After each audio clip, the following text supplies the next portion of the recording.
दोस्तों, अब 8वां वेतन कब होगा लागू? 12 स्टेप्स यानी 12 कसौटी पर कसा जाएगा और यदि देर होती है तो क्या अंतिम राहत देगी सरकार? इन सारे सवालों के जवाब लेकर एक्सपर्ट आए हैं और इकोनॉमिक टाइम्स की रिपोर्ट में उन्होंने वीएसआर के कैपिटल प्राइवेट लिमिटेड, जो एक म्यूचुअल फंड और आर्थिक मामलों की जानकारी रखने वाले, उनके निर्देशक स्वप्निल अग्रवाल जी क्या कहते हैं, उसके बाद एक कैबिनेट सचिव हैं, आगे की प्रक्रिया कैसे होगी उसके बारे में क्या कहते हैं, और एक है नेक्स्ट डिगम पेट्रोल सर्विसेज के निर्देशक रामचंद्र कृष्ण मूर्ति, जो ग्लोबल बिजनेस एडवाइजरी फर्म के मालिक हैं, और दूसरे अखिल भारतीय एनपीएस कर्मचारी महासंघ के राष्ट्रीय अध्यक्ष डॉक्टर मंजीत पटेल। 4 लोगों ने अब आगे की चर्चा जारी की है। तो बात करेंगे, सबसे पहले वो 12 कदम है जिसकी कसौटी पर आपका 8वां वेतन आयोग कसा जाएगा। अभी तक कितने कदम आगे चला है, इससे पहले मैं बात करना चाहता हूं। पहली एक दुविधा वो खत्म हो गई है, यानी टर्म्स ऑफ रेफरेंस को सार्वजनिक करने के बाद, अधिसूचना लागू होने के बाद बड़ा सवाल था कि पेंशनर्स को फायदा होगा, उसके ऊपर आपने सदन में उनका जवाब सुन लिया। डीए मर्ज होगा या नहीं होगा, उसका आपने जवाब सुन लिया कि नहीं होगा। अभी ऐसा कोई क्या प्रपोजल नहीं है, नहीं होगा नहीं, अभी ऐसा कोई प्रपोजल नहीं है।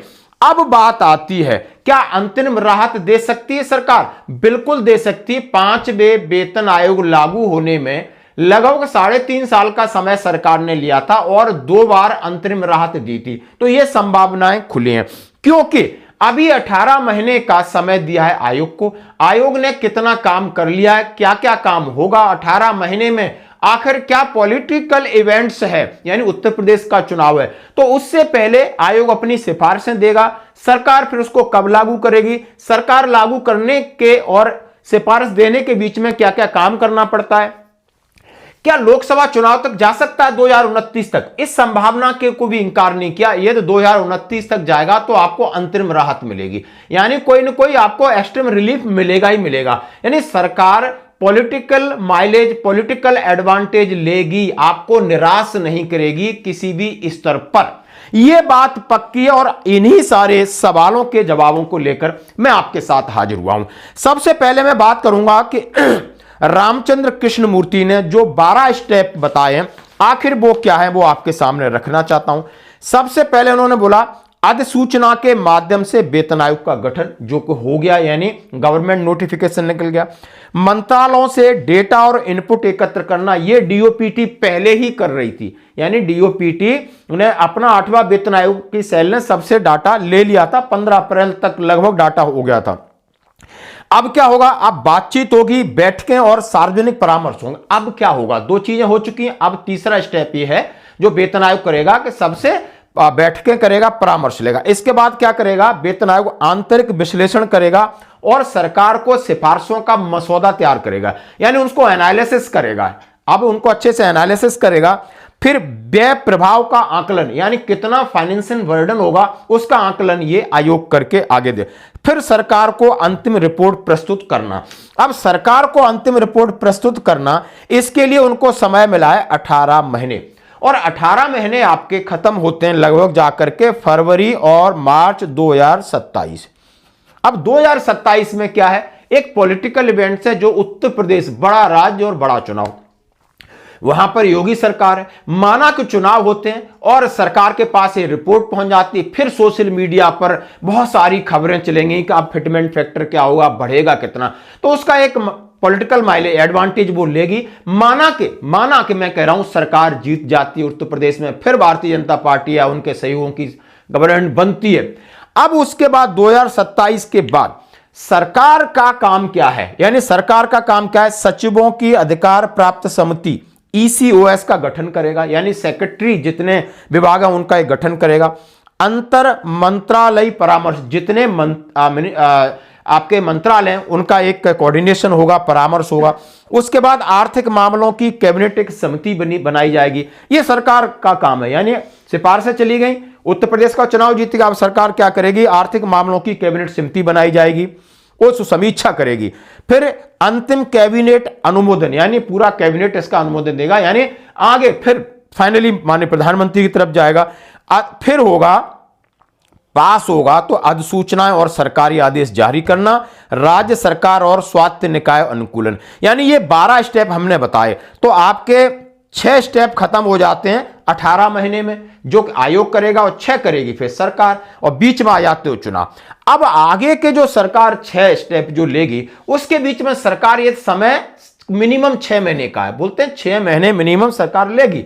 अब 6 महीने लेती है, इतना सारा लगेगा समय, तो फिर सरकार अंतरिम राहत दे सकती। सरकार ये चाहती है कि नहीं, इसको मैं 2029 तक खींचना है, तो आपको लमसम पैसा दे देगी, इतना इतना इतना पैसा देके, और उसका आप समझ सकते हो लॉलीपॉप दे देगी, और धीरे धीरे 2029 तक खींच ले जा सकती। ऐसे ये जो 4 लोग हैं ना, इनके सारे मिक्स विचार में आपके सामने रख रहा हूं, क्योंकि अब आप बोलोगे क्या ऐसा पहले हुआ है, तो इसके भी आंकड़े मैं आपके सामने रखना चाहता हूं, और जो कि बिल्कुल है। सबसे पहले मैं बात करूंगा 5वां वेतन आयोग। अप्रैल 94 में अधिसूचना जारी हुई थी, और जनवरी 97 में इसकी रिपोर्ट प्रस्तुत की गई सरकार को, यानी, और अक्टूबर 97 में ये इंप्लीमेंट हुआ। 3.5 वर्ष लगे, 3.5 वर्ष लगे थे अधिसूचना जारी होने में और लागू होने में। वहां पर 2 से 3 बार उन्होंने अंतरिम राहत दे दी थी केंद्रीय कर्मचारियों पेंशनर्स को। तो बात क्लियर है। 6वां वेतन आयोग की घोषणा अक्टूबर 2006 में हुई थी, और मार्च 2008 में इसकी रिपोर्ट प्रस्तुत की गई, और अगस्त 2008 में इसको लागू कर दिया गया, और 1 वर्ष 10 महीने में सबसे शॉर्ट टर्म्स में रहा। बहुत जल्दी रिपोर्ट आई और बहुत ज्यादा फायदा हुआ, फिटमेंट फैक्टर बढ़ा, सैलरी बढ़ी, पेंशन बढ़ी, इसलिए सबसे अच्छा वेतन आयोग 6वां माना जाता है। 7वां वेतन आयोग फरवरी 2014 में इसका अधिसूचना जारी होती है, और नवंबर 2015 में इसकी रिपोर्ट सबमिट होती है आयोग द्वारा, और सरकार उसको जून 2016 में इंप्लीमेंट करती है, और 2.5 वर्ष लगते हैं। यानी आपने देखा होगा यहां लगभग 1.25 साल भी लगे हैं, 2.5 साल भी लगे और 3.5 साल लगे।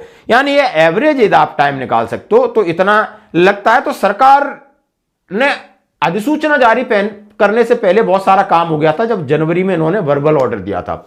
अब सरकार, ये लोग क्या कह रहे हैं कि आखिर कब कब क्या क्या हो सकता है, अब इनकी बात भी मोटा तौर पर हम सुनेंगे। जैसा उन्होंने कहा है कि पिछले जो एपिसोड हुआ, यानी पिछला जितना भी घोषणाएं हुई संसद में, उनका विराम लग गया।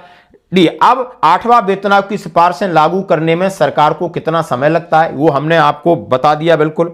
और सीधे सीधे कुछ रिपोर्ट्स आ रही, उनमें कहा जा रहा है, सबसे पहले मैं बात करूंगा इनकी VSR के कैपिटल के निदेशक स्वप्न अग्रवाल कहते हैं कि पिछले रुझानों के आधार पर सरकार को आमतौर पर 1 से 2 साल लगते हैं, और ये सब चीजें दिखाती हैं कि सरकार 2027 में भी एक झटके में इसको दे सकती है। उन्होंने कहा 27-29 का इंतजार करने के बाद हो सकता है कि उत्तर प्रदेश के चुनाव के बाद पूरा गेम खेल ले सरकार, ऐसा भी हो सकता है, सरकार पूरा गेम भी खेल सकती है, ये उन्होंने अपना कहा है।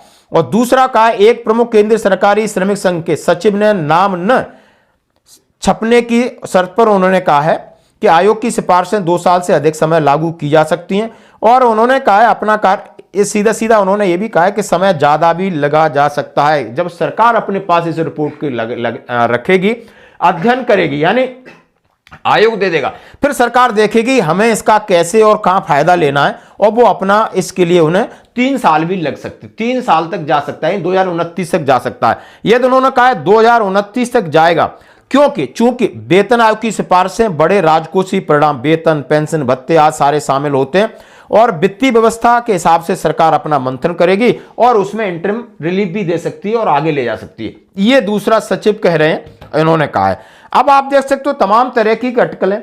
क्या होता है जब वेतन आयोग समय सीमा के भीतर अपनी रिपोर्ट प्रस्तुत करने में विफल रहता है? यदि इनको 18 महीने दिए तो क्या होगा, ये एक्सटेंशन ले सकते हैं 6 महीने का, इसमें कोई बड़ी बात नहीं है।